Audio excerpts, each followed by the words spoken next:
তো বেসিক্যালি আপনারা যারা অন্নপূর্ণা ভান্ডারের যে ফর্মটা ফিল আপ করেছেন সেটা অফলাইনে হতে পারে অথবা অনলাইনে হতে পারে।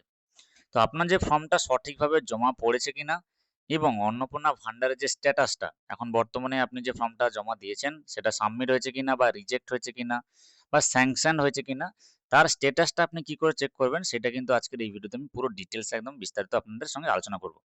এবং অন্নপূর্ণা ভান্ডারের পোর্টালে যখনই আপনি লগ ইন করবেন এই যে পোর্টালটা রয়েছে, সো এই পোর্টালটাতে লগ ইন করার পর আপনার আগে কিন্তু এটা ফর্ম ডাউনলোড করা যেত না যেই ফর্মটা আপনি ফিল আপ করেছেন। বাট এখন কিন্তু নতুন একটা অ্যাড অন হয়েছে যেখানে আপনি ডাউনলোড ফর্মে ক্লিক করলে সমস্ত যে অ্যাপ্লিকেশনসটা কিভাবে কি ফিল আপ করেছেন, কোথায় যদি ভুল হয়েও থাকে সেটা কিন্তু আপনি নিজেই চেক করতে পারবেন।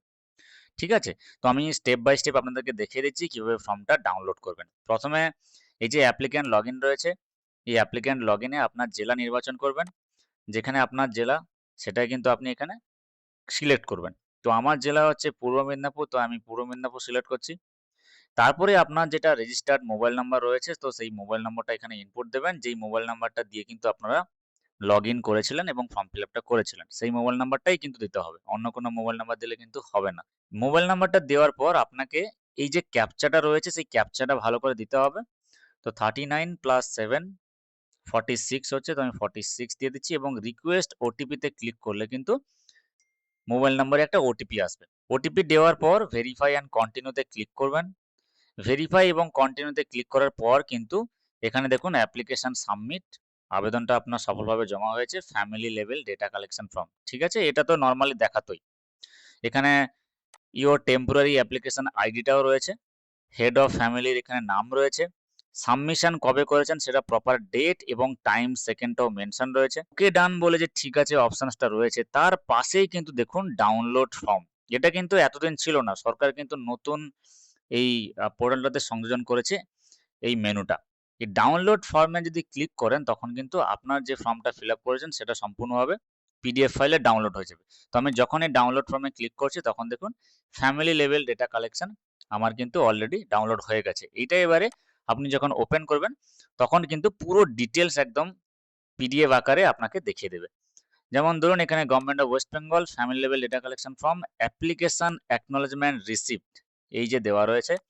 এখানে head of the family name রয়েছে, অ্যাপ্লিকেশন নম্বর রয়েছে, অ্যাপ্লিকেশন স্ট্যাটাস দেখুন এখানে সাবমিটেড দেখাচ্ছে। এখনো রিজেক্ট করেনি, এখনো স্যাংশনও করেনি। স্যাংশন করলেই তবেই কিন্তু আপনার অ্যাকাউন্টে টাকাটা আসবে। আর রিজেক্ট করলে তো আপনাকে আবার যদি রি-অ্যাপ্লাই করতে হয় তখন অপশনস থাকতে পারে। এখন বর্তমানে আমার এই ফর্মটা কিন্তু সাবমিটেড স্ট্যাটাসে রয়েছে। ঠিক আছে?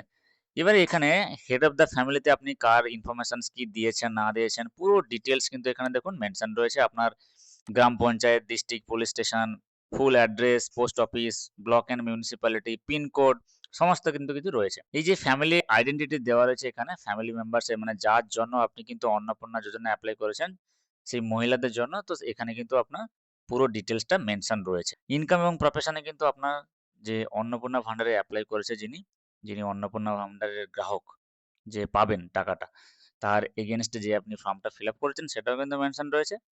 বাকি সিএ, এসআই যেটা রয়েছে এবং সবার লাস্টে যে ডিক্লারেশন অ্যান্ড কনসেন্টটা সেটা কিন্তু সম্পূর্ণভাবে উল্লেখিত রয়েছে। ঠিক আছে? অনেক ক্ষেত্রে কি হয় ইনফরমেশনস আপনার ঠিক থাকা সত্ত্বেও রিজেক্ট করে দেয়। সেটা কোনো কিছু কারণ থাকতেই পারে।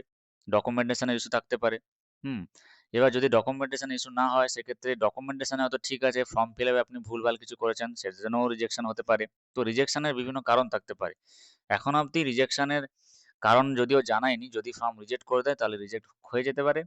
যদি রিজেকশন এর কারণ জানা যেত তাহলে তো খুবই ভালো হতো যে কি কারণে রিজেকশনটা হয়েছে। ঠিক আছে? তো এইভাবেই কিন্তু আপনি আপনার ইনফরমেশনসটা সম্পূর্ণভাবে চেক করে নিতে পারেন যে আপনি কি ফিল আপ করেছেন না করেছেন। আশা করি ভিডিওটা ভালো লাগলে অবশ্যই সবাইকে শেয়ার করুন এবং যদি কোনো ডাউটস থাকে, কোয়েরিজ থাকে কমেন্ট বক্সে কমেন্টে জানান।